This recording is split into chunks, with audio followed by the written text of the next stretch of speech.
Hey, how you doing? Welcome to the Yaks Fitness YouTube channel. I'm Chris Yakimchuk, the owner. In this series, we're demonstrating all the pieces of equipment, even your most basic ones like this bicep machine. So subscribe to this and see what we have to show you. Hope you can pick up a few new tricks. Nice thing about the curl here, set it up so your elbows are nice and straight. You're not hanging over so your pad, there's a big space, or likewise, the seat's so low that your elbows are right off. So let's have Miss Hiev demonstrate. Okay, so she has the seat set up right nice. So the upper part of her arm is flat against the pad. So that looks good. And if you have shorter arms, then this one's very adjustable. You could set your distance up between the pads as well. So you look good here. She's gonna curl it right up and right about down to my hand. Okay?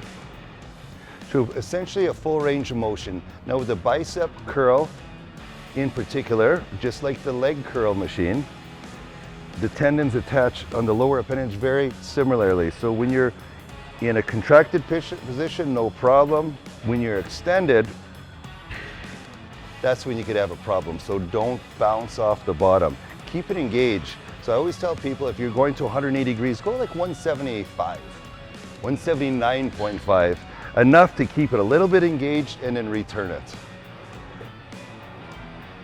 Last thing you want to do is when you're fully extended, your muscle will relax, the tendon loosens up, and then you're cranking on it immediately. That's when you get rupture, tears, and strains.